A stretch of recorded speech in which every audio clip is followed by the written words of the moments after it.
material dalam perawatan restorasi gigi, yaitu material GIC dan RMGIC. Di sini kita akan belajar mengenai definisi, komposisi, dan struktur kimiawi GIC, indikasi dan kontraindikasi GIC, klasifikasi GIC, sifat kelebihan serta kekurangan GIC, serta definisi, komposisi, dan sifat dari RMGIC.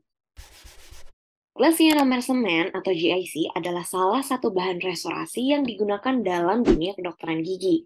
Pertama kali dikembangkan oleh Wilson dan Ken pada tahun 1971 saat mereka mengembangkan semen silikat karena tingginya permintaan untuk material alternatif dari amalgam. GIC terdiri dari bubuk semen kaca fluoroaluminiosilikat serta larutan asam yaitu poliakrilat. Kombinasi dari kedua bahan ini, yaitu bubuk dan larutan asam, dapat menggabungkan kekerasan, kepadatan, dan kemampuan untuk melepaskan fluoride atau fluoride releasing dari bubuk kaca silikat dengan biokompatibilitas dan sifat adhesif dari asam poliakrilat. Yang unik dari GIC ini, GIC berikatan dengan gigi secara fisiko-kimiawi. Apa itu artinya? Fisiko artinya secara fisik, yaitu GIC masuk ke permukaan gigi yang irreguler, sedangkan kimia, yaitu melalui pertukaran ion karboksil oleh GIC dan ion kalsium oleh gigi. Setelah kita tahu mengenai material GIC, kita juga harus tahu indikasi serta kontraindikasi dari pemakaian GIC. Yang pertama, untuk indikasi, GIC bersifat low stress, jadi dia tidak dapat menahan beban kunyah yang begitu besar. Kemudian bisa digunakan pada area estetik walaupun tidak sebagus resin komposit. Kemudian diutamakan pada pasien dengan risiko karies yang tinggi karena tadi sudah kita pelajari kalau GIC itu bisa menghasilkan fluoride atau fluoride releasing. Yang keempat, GIC juga dapat digunakan untuk merestorasi lesi erosif atau abrasif tanpa preparasi kavitas. Yang kelima, GIC juga dapat digunakan sebagai pit fissure sealant. Yang keenam, GIC juga dapat digunakan pada restorasi gigi sulung karena sifat fluoride releasing-nya. Yang ketujuh, GIC juga dapat digunakan untuk memperbaiki margin yang rusak dalam restorasi. Namun, kontraindikasi GIC adalah tidak dapat digunakan pada high stress area atau pada area-area yang ternyata beban kunyahnya tinggi, maka GIC tidak dapat digunakan. Kemudian, GIC juga tidak bisa digunakan apabila kavitasnya melibatkan kas, serta tidak dapat digunakan apabila pada gigi anterior permanen jika estetika tinggi yang diutamakan. Selanjutnya kita akan belajar macam-macam GIC.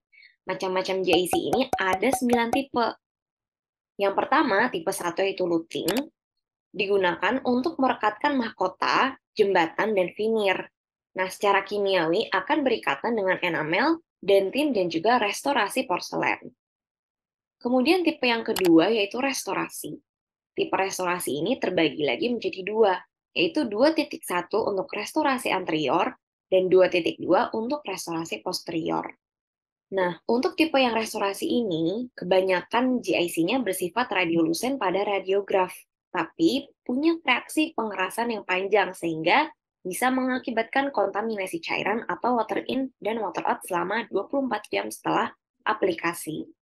Namun, dengan seiring berkembangnya teknologi, tipe ini diberi tambahan strontium untuk meningkatkan viskositas sehingga memiliki kekuatan kompresif yang lebih baik. Lalu tipe yang ketiga, yaitu lining atau base. Nah, ini juga terbagi menjadi dua. 3.1 untuk restorasi metal dan 3.2 untuk basis sandwich. Kemampuannya dalam berikatan secara dentin dan enamel, serta bisa melepas fluor, dapat meminimalisir terbentuknya karies sekunder dan merangsang pembentukan dentin sekunder.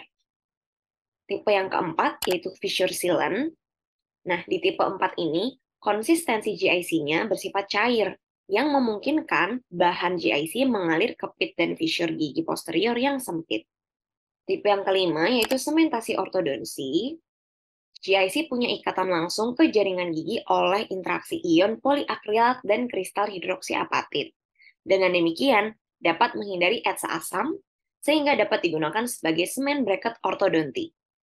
Lalu selanjutnya yaitu tipe 6, yaitu core build-up. GIC jenis ini mengandung perak, sehingga mampu meningkatkan sifat fisik dan mekanisnya.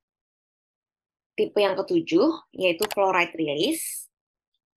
Nah, kemampuan GIC konvensional dalam menghasilkan fluoride 5 kali lebih banyak dibandingkan kompomer dan 21 kali lebih banyak dari restorasi komposit dalam waktu 12 bulan. Selanjutnya itu tipe 8, yaitu atraumatic restoration atau disingkat ART. Nah, ART sendiri adalah metode perawatan karies yang dikembangkan untuk digunakan di negara-negara di mana tenaga dokter gigi ataupun fasilitasnya terbatas. Namun, kebutuhan untuk perawatan restorasinya tinggi. Oleh karena itu, teknik ART ini menggunakan instrumentasi yang terbatas, biasanya tidak menggunakan bur, jadi hanya menggunakan ekskavator untuk membuang jaringan karies. Nah, ketika kariesnya sudah dibersihkan, baru rongga yang tersisa atau kavitasnya direstorasi menggunakan GIC. Selanjutnya yaitu tipe yang ke-9 atau restorasi gigi sulung. Nah, restorasi gigi sulung ini berbeda dari restorasi di gigi permanen karena kekuatan kunyah dan usia gigi. Kemampuan GIC untuk melepaskan fluor dan membutuhkan preparasi yang minimal dapat dijadikan keuntungan dalam merawat gigi pada anak-anak. Sehingga biasanya pada anak-anak kita gunakan GIC tipe 9.